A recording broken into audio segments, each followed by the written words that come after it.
This is Ingrid Newkirk. I'm the founder of PETA, People for the Ethical Treatment of Animals. This is the next segment of Awesome Vegans. Welcome to Awesome Vegans, everyone. I remain Elizabeth Alfano, and we are in my kitchen. I am thrilled to have Ingrid Newkirk with me now today, celebrating her 70th birthday in my house. Of course, Ingrid is the founder of PETA. So I don't have you for very long today, and I have so many questions. So if it's okay with you, I'm just going to get right into it. Barrel on. Okay. First, let's have a little background, shall we? Many of you know PETA, but maybe some of you have the wrong idea about PETA. So I'm just going to go through a little bit of the history. Sometimes people say, PETA, well, they're really extreme. Well, just hold on to your bootstraps. Let's see all that PETA has accomplished. So I'm just going to start, it's a long list, but bear with me, people. Factory farming and investigations. Since 1980, tell me in a couple sentences what you have been doing there. We obtained the very first conviction and felony conviction of factory farmers for cruelty to pigs, cruelty to chickens, cruelty to turkeys. And we have done the very first undercover investigations, which I am really thankful have caught on, and now lots of groups are doing them, which the more the merrier. We have put out, I think, the first vegan starter kit. Maybe it was the second, I'm not sure.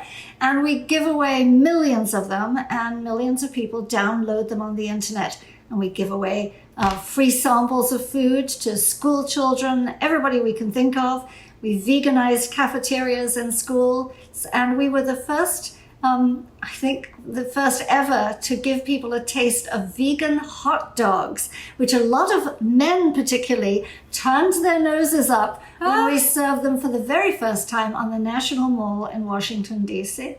Well, that's a different story now because people are singing the song of Beyond Meat and the Impossible Burger, and I've always been a Tofurkey fan myself, so I eat a lot of those. Truth be told. Okay, so Ingrid was kind enough to hit two things there. All that they've done in factory farming to uncover the horrors that exist as standard practice. We think it's some odd video here and there. It's routine practice. The industry is built on that. But you've also done a lot of vegan outreach. Okay, we know about that. What about animals in experimentation? Sometimes people don't realize all the animals that are used for that. Yes, they're locked away behind closed doors, and it's very hard for the average person to know what's going on. But the fact is that billions of animals have been used since our inception. And they're often used because, with the example of mice, for instance, it's not a scientific reason they're used. They're used because they're cheap. They're used because they're easy to handle, and nobody really cares about them. So you can do any fool thing to them. And so we have stopped a lot of experiments, and we are working on a lot more. At the moment, this forced swim test, where mice are just dunked into a vat of water. They think they're going to drown, and they swim frantically while the clock ticks minute after minute after minute. They can't get out. And this is supposedly to study human depression. If you want to study human depression, there are a lot of people who have it, and they're more than willing to say, look at me.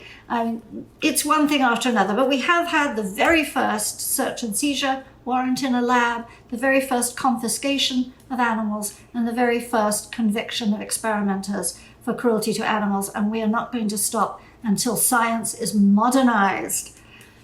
I love that you say this, and I'm going to, because I want to underscore for people that they just immediately correlate PETA with extremism, and being kind to animals is not extreme. That's what we're talking about here today. So I just want to back up some of the things that you're saying with the Physicians Committee for Responsible Medicine and wonderful companies like John Paul Mitchell Systems. So when Neil Barnard was in your seat and he was in this house, he said that 95% of the experiments done on animals have zero medical benefit for people, and that those experiments are done wasting your tax dollars. It's another thing we talk about here, folks, is why are we wasting your dollars to give us zero information that helps people? So absolutely, huge waste. Huge waste. And if you look at it, it's not just PETA or animal rights people who are saying this. Absolutely. Congressional committees have examined it, and they say we are throwing money.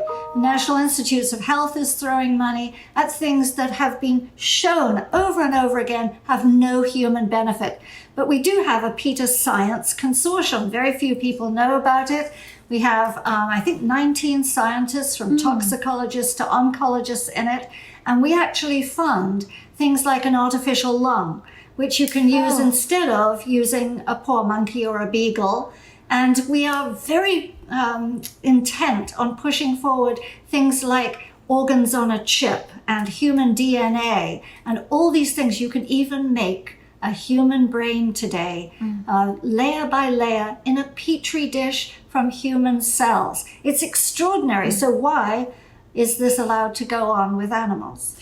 Yes, it's twofold. It's horrible for animals and it doesn't help us. So when we have better science, why wouldn't we be using it? I'll just give a little story from John Paul DeJoria, who is on this show, and he's the founder of John Paul Mitchell Systems. And he was saying when he started his career in shampoo and hair at Redken, they were doing experiments on monkeys, and they said that they didn't really have any test results, but it made them look official. Oh, yes. And it was used historically to sort of present to the court if someone sued you because they did get sick or they did go blind or something happened from the use of a product. You could say, Your Honor, at least we tried. Even though it was irrelevant information. Exactly. So. And they admitted that's one of the reasons that it was done. And today it still is to some extent. So if you're just joining us, we're going over all of the things that PETA has accomplished over the years since 1980 when Ingrid Newkirk founded it. I'm going right down the list here because there's so many things.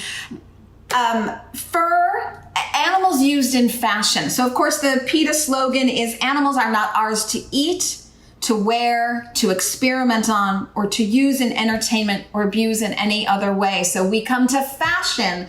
What have you done to move the fashion needle forward? I love you. I love you. You've done so much. Well, when we first began, I mean, when I grew up, having a fur was something you really wanted. I used to grow up wearing my grandmother's stole when she wasn't looking, which had a real fox face on it with teddy bear eyes where the eyes used to be. Wow. And I thought that was just what women wanted, and women did. So we started sending out information about the steel trap which coyotes and foxes and raccoons are caught in. I mean, this isn't just a grotesquely cruel device that slams on their legs. You can put a pencil in it and the pencil bursts asunder. And so over the years, people used to mock us and say, no one will ever give up fur. And the designers would say, we are always going to have fur. And now you have Gucci, Galliano, Michael Kors, Chanel, I mean, every Donatella Versace, all Stella McCartney, of course. That's just gone. You would be hard-pressed to find a major designer today who does fur. But that to us isn't enough, because to us, leather is just sort of hairless fur. And I say that. And suede. It's not just something to say. It's that I've stood in the slaughterhouse, on the slaughterhouse floor. And I love cows. They are wonderful, intelligent, gentle beings. And if you saw it, you wouldn't wear it. You'd never wish that on a gentle cow. So we can get away from it all. We're not cave people anymore. It's 2019. So I love this philosophy, and we talk about this a lot on this show. Ultimately, the consumer has the most power. The consumer votes with their dollars, and they make the ethical choice. You don't have to wait to vote every 4 years. You can vote 3 times a day with the food that you eat, and you can vote every time that you go shopping. And thank you, Internet. I love you for giving us the opportunity to inform ourselves. When you let your fingers go to Google and you find out this stuff, it is all there. What she's saying isn't some crazy, freaky story. It is all there. And when you know better, you do better. Because I think the only thing that brings Democrats and Republicans together, maybe the only thing they agree on, is that no one likes to see cruelty to animals. We all have an immediate reaction. It's what makes us human. We immediately know right from wrong, and we immediately know that when animals suffer, it's awful and unnecessary.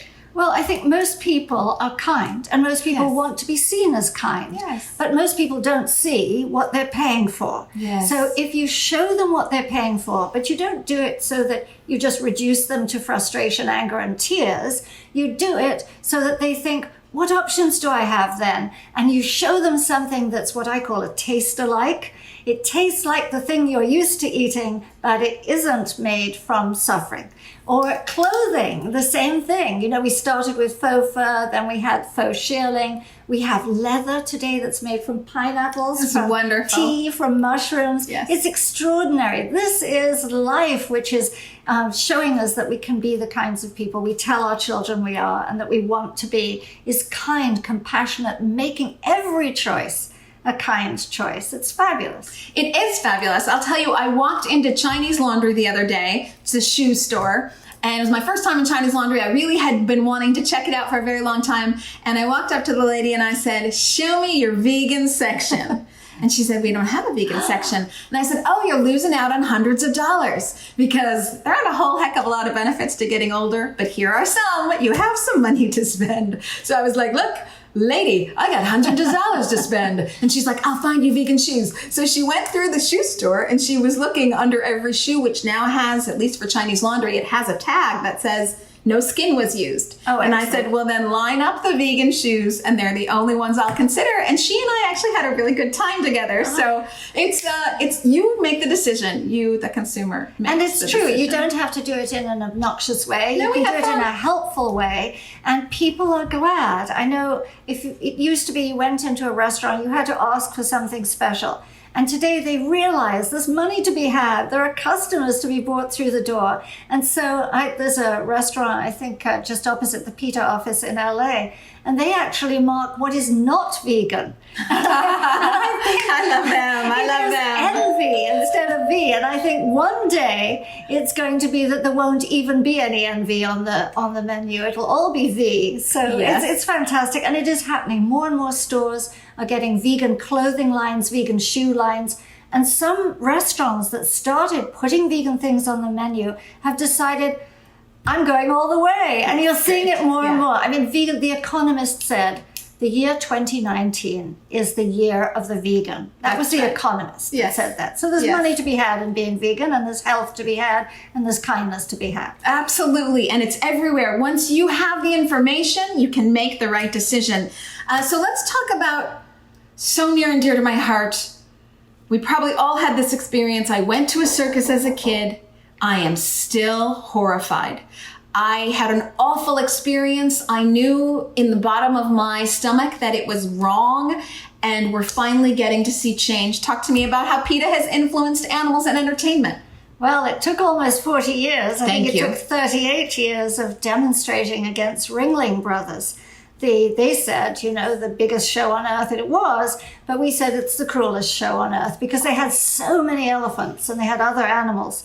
And you know, if you see how elephants are trained, your stomach would turn because they use that bull hook, that fireplace poker-like object to poke through their ears and under their arms, all the sensitive places.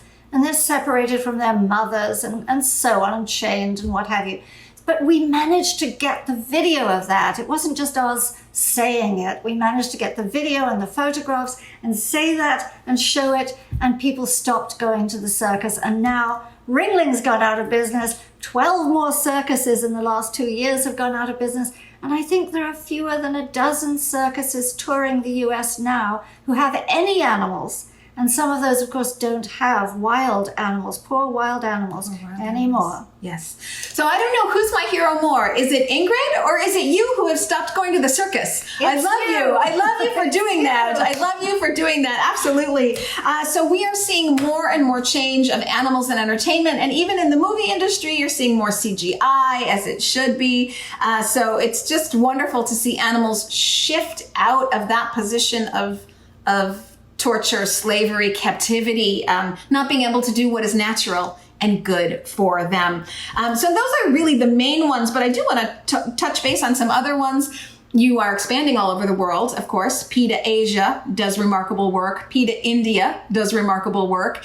And you also are involved in things like outside dogs, cockfighting, bullfighting, and dog fighting. And I think these are all important areas as well. Yes, they are. I'm very proud of PETA India because there are so many elephants in captivity in a country that says that they respect them, that the elephant is Ganesh, who is God, you know, Yes. little statues you see of elephants. And so I am very happy that our veterinarians there are working to get the elephants into sanctuary.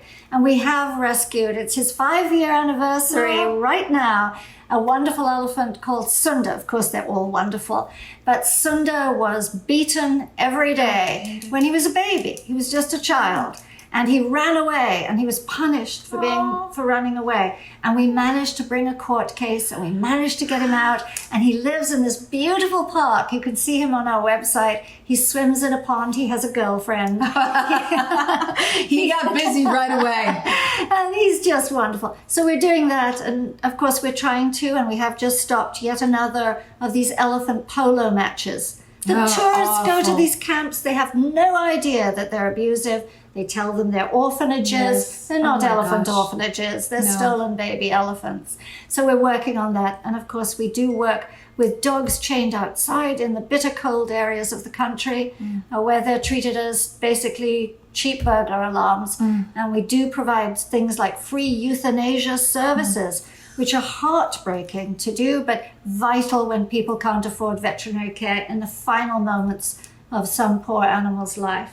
So we're talking about so much, and hopefully you're all getting the understanding that PETA since 1980 has accomplished so much for animals. And I'll take that a step further and say that ultimately that means a better harmonious society for us. So if we don't value being kind to beings that can feel, have language, have communities, have families, pigs do, obviously, dogs do, obviously, cows do, horses, elephants. If we don't value that and we allow that kind of cruelty to exist, we then live in a violent society. So as we look to our police department to do more, or our school teachers to do more, don't even bother. Start with yourself and give your family the lessons of kindness for everyone, humans, of course, but all beings who can feel fear and pain. And when we do that as a society that Ingrid is helping us do,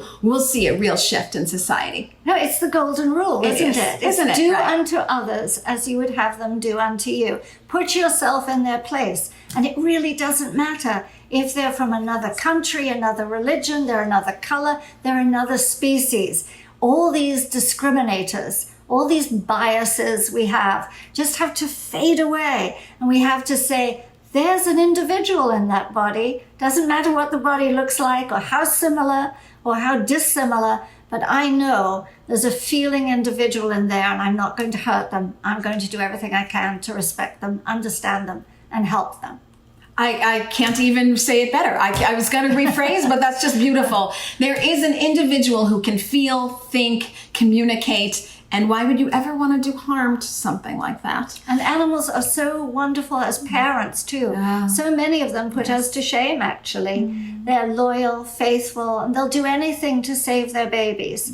Mother cow, for example. There's one who walked 7 miles, broke through a farm fence, walked 7 miles crying, looking for her calf who was taken away, because of course that's what happens on dairy farms. So go for the soy milk, go for the almond milk, go for the coconut milk. Oh my gosh, yes. Well, you're leading me right to my immediate question, which is, what can we do, the average individual? So as much as I love and respect your work, I'm not going undercover. I'm not taking to the streets and protesting. Tell us what we can do right now today, because everybody does want to be kind. Well, we'll do those other things for you. Thank you. And come and join us if you like. Okay. But really, everybody is responsible for a kind world. And everybody eats, usually 3 times a day, and buys snacks. And each of those choices can be so easy to be animal friendly. We have a free vegan starter kits full of recipes. We have tips. We even have vegan mentors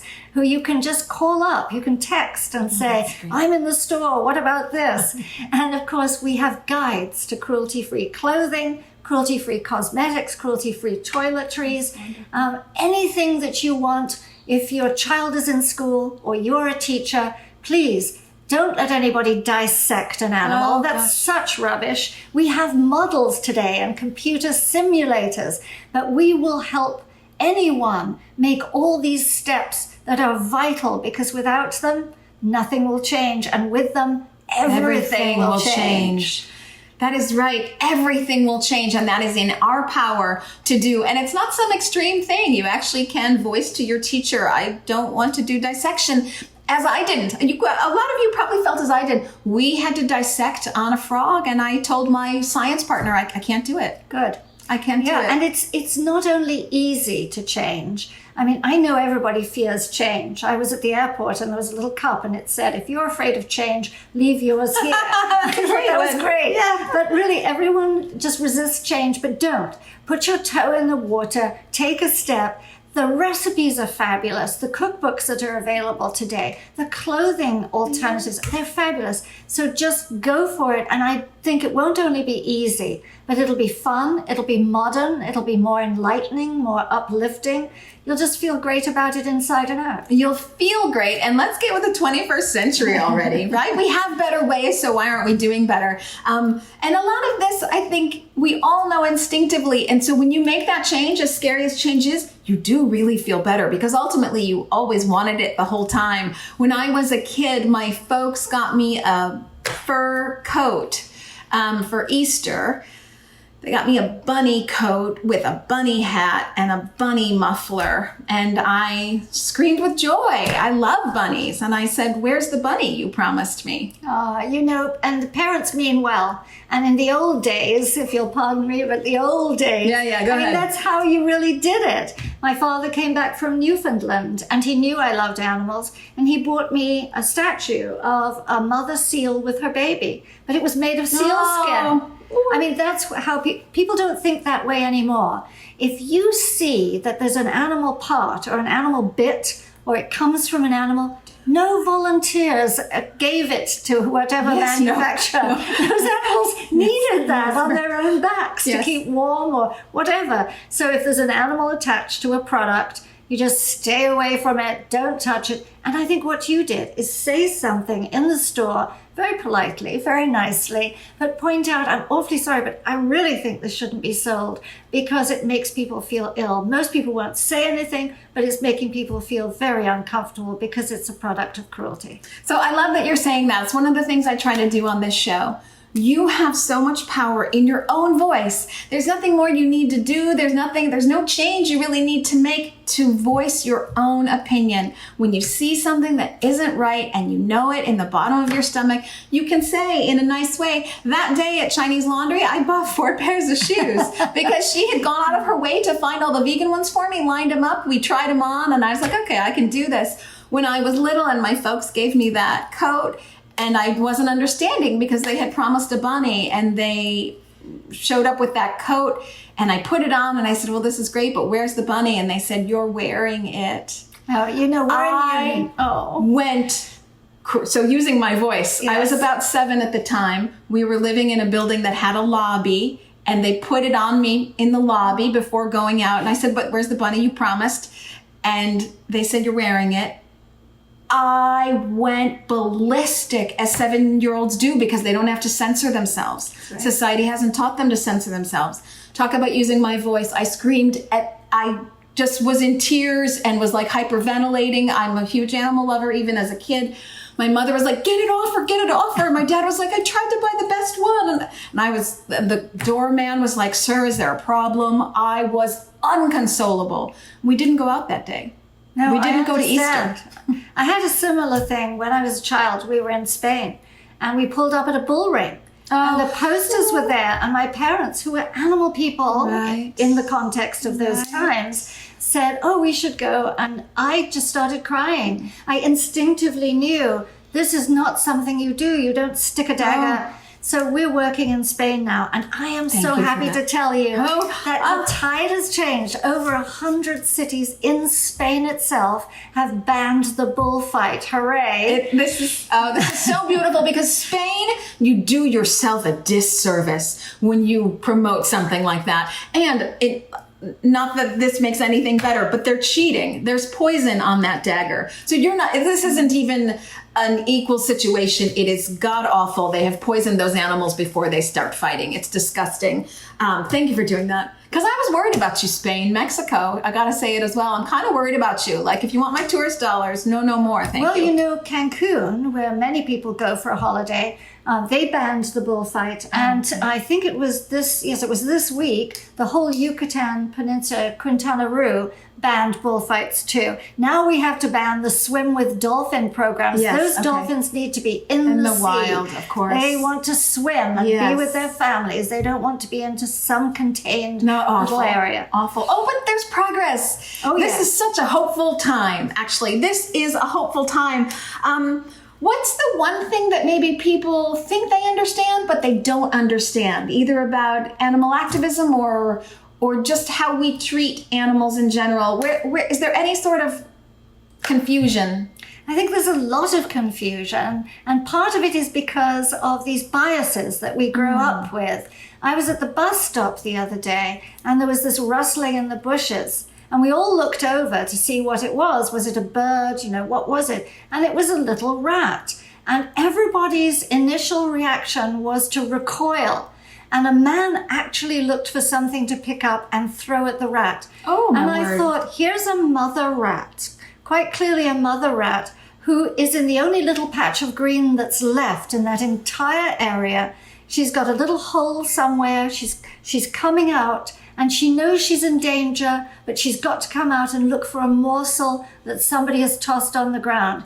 And instead of us feeling this poor little mammal, because we would feel that way if a dog wandered by or a stray cat, we feel, oh, horrid. And I think that harkens back to what we're taught as children, all these myths about them. And they're just little mammals who have feelings as much as anybody else and want to look after their young. So if you have a conflict with an animal, a skunk or a rat or a coyote, there are always kind ways to deal with that. Not harsh poisons, what you were talking about, or steel traps, or these other things.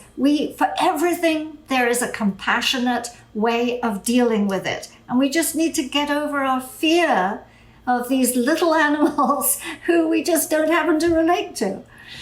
I love that you say that. For every obstacle that we have because of fear, there is kindness. There is an option of kindness. Just to shed a little bit of light about rats, the economist Jason Lusk, who's in Purdue University in the Midwest, he grew up as a farmer and then he went into economics.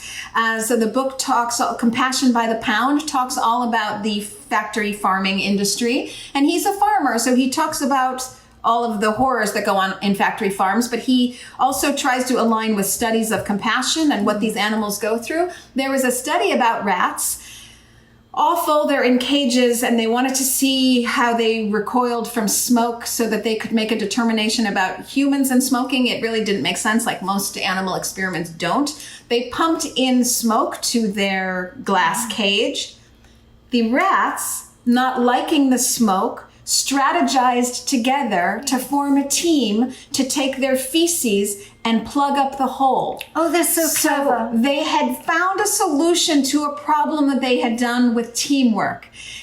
If you recognize any of those in yourself, then you know that we are one and the same, even though obviously we're different. People and rats are different, but we feel, we think, we strategize, we have teams. They do. Yes. They totally strategize. We undersell their intelligence. Yes. We don't want to know, or we don't learn enough. And we are the ones who are awfully ignorant of how clever they are. There was just a study like that, which I adore. And a rat who was faced with another rat who was being put in a harmful situation would press a lever to free the rat from a trap. And they actually put a robot in the trap too and saw if the rat would help the robot. And the rat would help the robot look like a rat.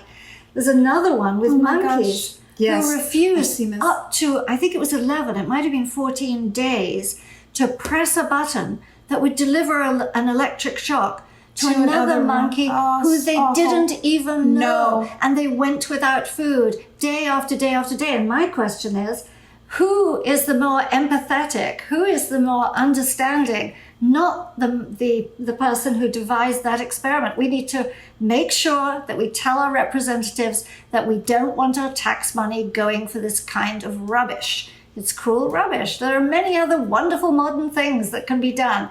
This is just some old-fashioned thing before people knew who animals are.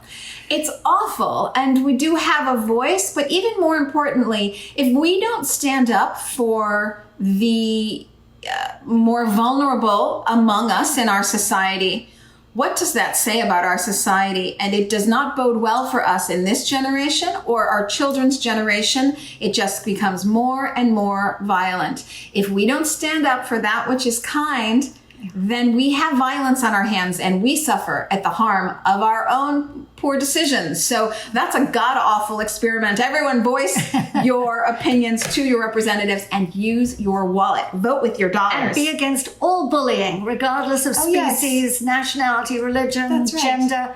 All bullying, all domination. We just need to kick it out. This is the modern time. We don't need any of that rubbish anymore. That's right. And it causes problems for our society. So on a grand scale, be it animal or person, color or age or race or religion, we don't need it, folks. It does not serve us. Okay, so I don't have you for very long, so I'm going to get down to some very quickie questions that I like to ask everybody. I think I'll just sum up something here that we're trying to say before I get to those quickie questions. If you haven't gotten this by now, this is the social justice movement of our time. Of course, we're still dealing with Me Too and many of those issues. Of course, Black Lives Matter and these issues. And of course, LBGT, I get all the letters confused. I'm sorry, Q. But, you know, of course, but those at least are on the map. At least people know of them now and recognize them. Animals, we're getting that on the map right now, and how being cruel to animals really does our own society a disservice. Well, it's one cause. It's one principle. Yes. If you're against oppression, if you're against bullying, if you're against violence, needless violence, if you don't believe that others should be discriminated against, then obviously you're against ageism, sexism, speciesism, all these isms. You don't make a little line and say, oh, well, I'll be decent over here, but the other thing, nah, I don't relate to that. And I always remember there was a thing in a Life magazine when I first came to the United States, and it showed people yelling at white people who were helping Black people register to vote in the South and saying, look after your own kind. That was their definition of own kind. Look after your own kind. Look after the whites in Appalachia first. And I thought, open your heart. Right. It's not one small thing. You have endless, boundless compassion, and you can show it to all living beings. You don't have to step over a homeless person to feed a stray dog. You know, look at what you can do and don't have your own prejudices guide you. Be against all oppression. Preach on, sister. Amen. Amen. So a couple of quickie questions here. What are we always going to find in your fridge? Oh, I'm a very bad cook, so you won't find anything like baking powder and baking soda and those kinds of things. But you'll always find microwave meals like enchiladas and burritos and things like that. And you'll always find Beyond Burger. Ooh, yum. You are singing my song. What is your favorite snack? It can be healthy. It can be junk food. What do you like? I like nuts. I love almonds, cashews, Brazil nuts, walnuts. They're fattening, but I like them. But aren't they the good kind of fat? Come on. Cut me some slack. Okay, right. I know. All right. But they're lovely. Yeah. What do you wish that you knew 10 years ago that you know now? Oh, gosh, that's a terribly hard question. Sorry. I wish I knew that the internet was such a powerful force, because we were slow to get involved in it. And now, of course, in a split second, one video gets 1 million views. We just did one with a wonderful Hispanic Latina star all about getting away from using animals in clothing. And in 24 hours, it had 1 million views. Wow. Or I think it's actually 3 million views. Wow. So if I'd known more about the internet, I would have been quicker to hire people to work on it. Yes. Oh, I love that. And we didn't even touch about all the crafty ways you have done fun, tongue-in-cheek, sometimes serious advertising with celebrities. I mean, you've been really very clever about different ways of reaching out and bringing everything to everyone's attention. We can be a bit gimmicky because we know if somebody does something a little outlandish or a little bit, what is that? They're going to turn their heads. And of course, everyone turns their heads for celebrities. You may or may not have followed them, but as soon as they go naked for something, and they'll always pretend naked, it's just a ruse. Or the wonderful Joaquin Phoenix just appeared in this beautiful, he looked so dapper. He was in a beautiful non-wool suit with sheep all around him. He's such an animal person. Yes. And he just looked fabulous. You had to look. Yeah, no, he's stunning. He's so handsome. Alicia Silverstone, he was fully clothed. Alicia Silverstone was naked, but she of course had a banner over her. And she turned with her back to the camera and said, "Leave wool behind." And so of course everyone had to look at it. Yes. But no, we do things that we crawl along the sidewalk with fake blood and do things just for a photograph or to stop passers-by. We shower on the street to show that actually eating meat is more water wasteful than just leaving your taps on in the shower. And everybody stops and takes selfies, and it just spreads the word. So we're always looking for something to do to get conversation going, shake things up, make people think, and hopefully change hearts and minds and dirty old habits. And what do you say to people who say, "Oh my gosh, PETA, they're extreme"? Oh, that's okay. It's all right. And we'd love to have your support. And we're there as your resource, whether you support us or not. But if you think it's too much, then there are so many wonderful groups doing so many things. And really, as you said, you, the individual, are the one. So you may say, "Oh, well, it's a bit embarrassing to be involved with that stunt." But I believe underlying it, there is something important, and that is the ethic of being kind to animals. That's what we're getting here today. I have a couple final questions for you. But before I give a final question, I did want to read one quote from Alec Baldwin just to show you sort of the breadth of who they're reaching. Alec Baldwin said, "Ingrid Newkirk is not only a thoughtful animal rights and environmental activist, she's an inspirational leader, a heroine, a woman upon whom so many depend around the world for information and guidance. In a world where all animals everywhere are more threatened than ever, Ingrid Newkirk is their champion." So I had to pay him so much to say that. No, he's grand. She's teasing. Yeah. He's grand. I am teasing. He came down to Capitol Hill for us in Washington and went door to door talking about the plight of animals like bears who are trained for the circus and these traveling shows and roadside zoos. Roadside zoos, with summer coming up, we say, if you see a sign for one, keep driving. Don't stop. Yes. Because those poor bears and other animals they have. But Alec has been a super supporter. And of course, so many stars have. We're very, very grateful. And Alec, you are welcome on this show anytime, my friend. What is a favorite phrase that you live by? So I'll give you an example. I like to say, nose to the grindstone, eyes to the sky. I like to say, keep your feet on the ground, but your ideals in the clouds. Yes. So you and I kind of agree there. And what are your predictions for the future? That can be 10 years from now. That can be tomorrow. That can be around animals or something else. Well, I believe SeaWorld is going out of business as an orca prison. I believe it's going to be all wonderful electronic and virtual reality and amusement rides and things like that if it stays in business, but no more captive mammals. I think that's going to happen just as it happened with the closure of Ringling and these other circuses. That's my number one prediction. The other thing is, animal-based agriculture cannot sustain itself. There isn't enough water for it. There isn't enough anything for it. So that's going away. And we don't necessarily have to wait for in vitro, this lab meat that's coming along. We have all these taste-alikes like Beyond Burger and, all these soy chicken nuggets, Gardein, Eves. all these fabulous follow your heart stuff. You can have it all now. And that is going to be the wave of the future. Yes, and I always mention Light Life Foods in there. So Light Life just came out with a plant-based burger, which is super good. So, okay, we are on a busy schedule today, but I want to thank everybody for watching and all your comments, and thank you, Ingrid. Oh, and toast to Ingrid. Happy birthday, turning 70, and all that PETA has accomplished since 1980. Not without controversy, but, Controversy's good. Controversy maybe. Thank you. That's what makes change. Moves things along. Okay, everybody, thank you for being vegan, and have a great weekend. Bye.